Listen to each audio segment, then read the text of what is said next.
শেখ হাসিনা 5 তারিখে ভারতে পালিয়ে যাওয়ার পর আমরা আশা করেছিলাম বাংলাদেশে বৈষম্য থাকবে না। যে বৈষম্য বিরোধী আন্দোলনের মাধ্যমে হাজারো শহীদ ভাইয়ের রক্তের বিনিময়ে আমরা অন্তর্বর্তীকালীন সরকার পেয়েছিলাম, সেই অন্তর্বর্তীকালীন সরকার এই গণঅভ্যুত্থানকে জাতিসংঘের মঞ্চে শুধুমাত্র ছাত্রদের গণঅভ্যুত্থান করে ওখান থেকে এক নতুন বৈষম্যের জন্ম দিয়েছেন।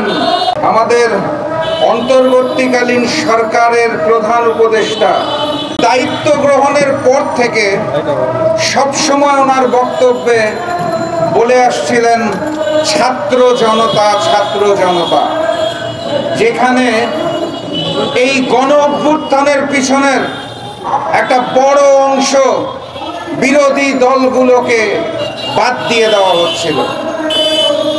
আমি স্বীকৃতির জায়গা থেকে, সম্মানের জায়গা থেকে বাংলাদেশের সবচেয়ে বড় শক্তি বাংলাদেশ জাতীয়তাবাদী দল বিএনপির নাম খুঁজে পাই নাই, আমি জামাত ইসলামের নাম খুঁজে পাই নাই, আমি বিরোধী দলের অন্যান্য কারো নাম কোথাও খুঁজে পাই নাই। মেনে নিয়েছিলাম ছাত্র জনতা। দুঃখজনক জাতিসংঘের বক্তব্য যে দেখলাম জনতাও কিভাবে যেন বাদ পড়ে গেল, শুধুমাত্র ছাত্ররা রয়ে গেল। তাও আমার আপত্তি নাই, যদি এটা বলেই শান্তি পাই তাহলে তাই সই।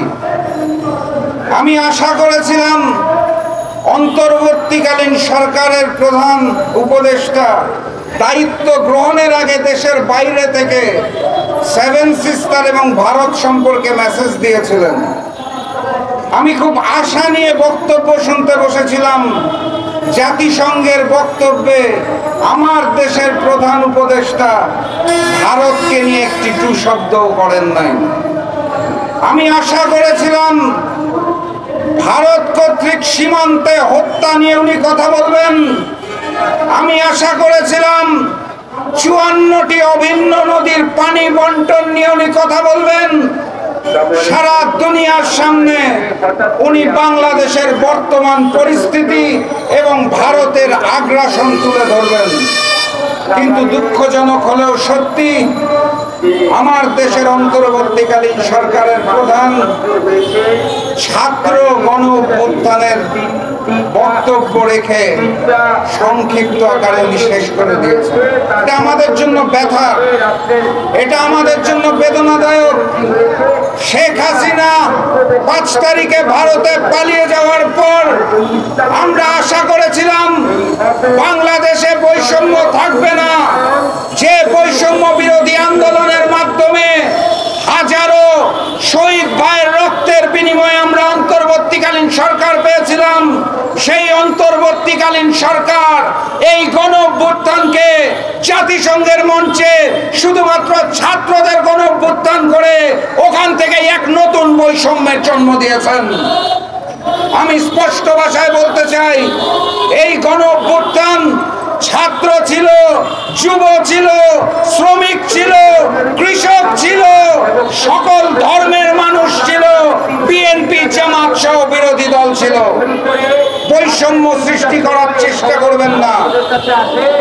এই অন্তর্বর্তীকালীন সরকার দায়িত্ব গ্রহণের পর থেকে তাদের আশেপাশে শেখ হাসিনার রেখে যাওয়া আওয়ামী প্রেতাত্মাদের ঘুরঘুর করতে দেখা যাচ্ছে। প্রশাসনের প্রত্যেকটি জায়গায়, সচিবালয়ে আপনারা যদি চেয়ে দেখেন অন্তর্বর্তীকালীন সরকারকে ঘিরে রেখেছে আওয়ামী প্রেতাত্মারা।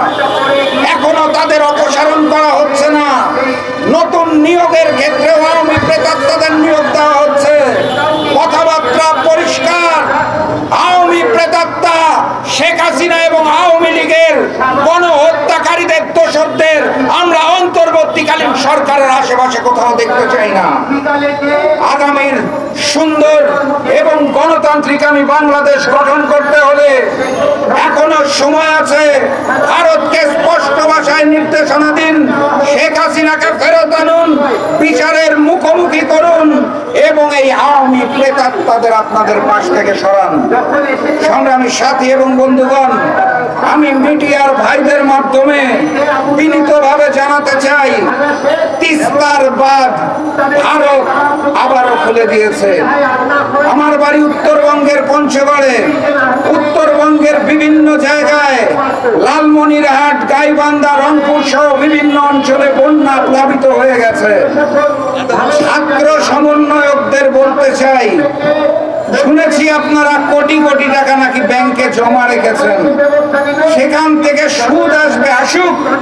আমার উত্তরবঙ্গে বন্যা হয়েছে, সারা বাংলাদেশের মানুষ বন্যা কবলিত মানুষের জন্য যে অর্থ সাহায্য দিয়েছে সেই টাকা ব্যাংকে রেখে দিবেন না ডিম করার জন্য। অর্থ বের করুন, প্রকৃত হিসাব দিন, উত্তরবঙ্গের বন্যা কবলিত এলাকায় যান।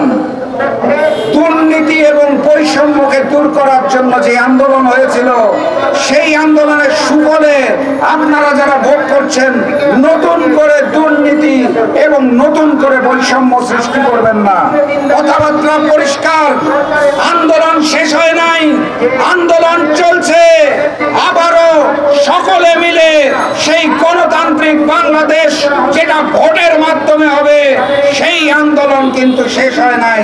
আন্দোলন সেদিনই শেষ হবে যেদিন সারা বাংলাদেশের মানুষ ভোটের মাধ্যমে তাদের পছন্দের গণতান্ত্রিক সরকারকে ক্ষমতায় নিবে, তারপরেই পরিপূর্ণ রাষ্ট্র সংস্কার হবে ইনশাআল্লাহ। সেই প্রত্যাশা ব্যক্ত করে আজকের মতো বিদায় নিচ্ছি। বিজয়ের পথে যাত্রা শুরু, জীবন অথবা মৃত্যু। আসসালামু আলাইকুম।